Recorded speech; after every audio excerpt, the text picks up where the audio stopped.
Are you trying to exalt yourself? Welcome to Seeking God with Leah Klein, Health and Wholeness Coach. And today our verse, continuing kind of from last week, is James 4:10. Humble yourselves before the Lord, and he will exalt you. So, what is the path up? It's actually humility, which is contrary to our natures and is something that just really is not natural to us. Uh, yes, some people are more prone to this than others, but there is a element of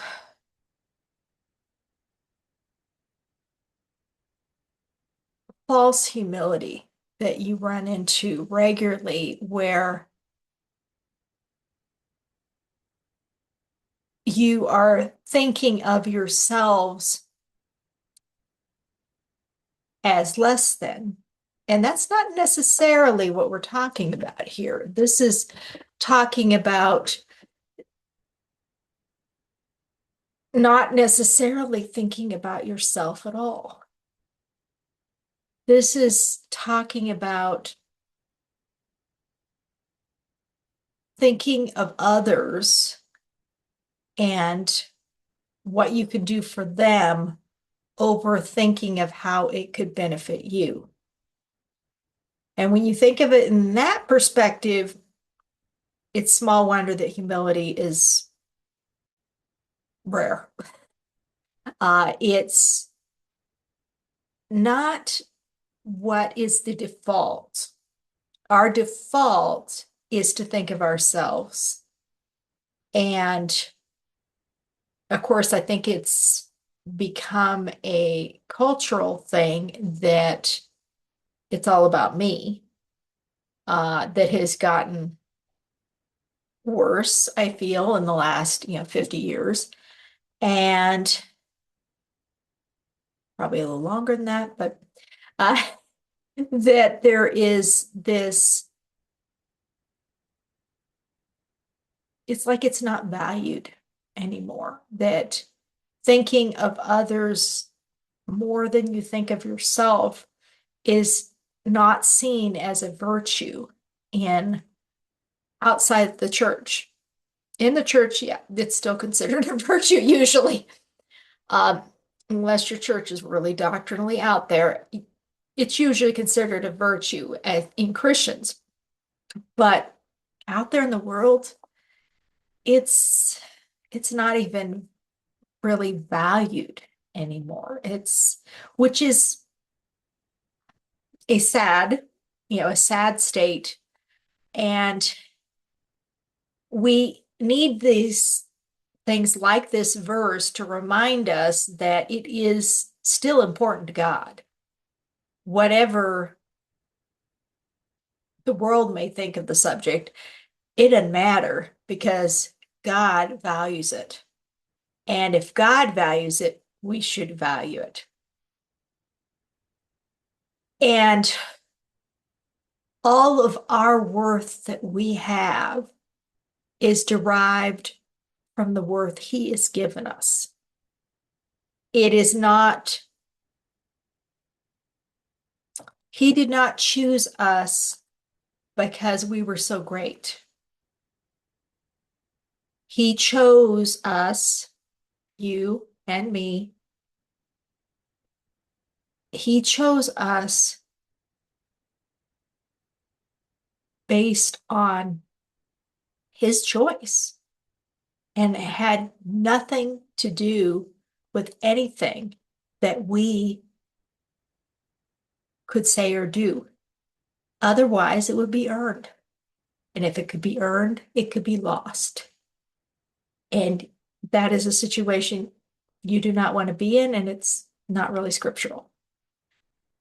When He gives us value, that is eternal value that nothing on earth can diminish. And we know it's not our worth. And so we can go to God with humility and gratefulness that he chose you. And that is something we can never really understand his choice and or um, why particular people get chosen. We don't know, but we know God's sovereign, and he picks who he picks, and that is something that should humble us because we were not picked based on our worth. We have worth because he picked us, not the other way around. So ask God to show you maybe an area that you are proud in, um, and you're thinking more of yourself than you ought.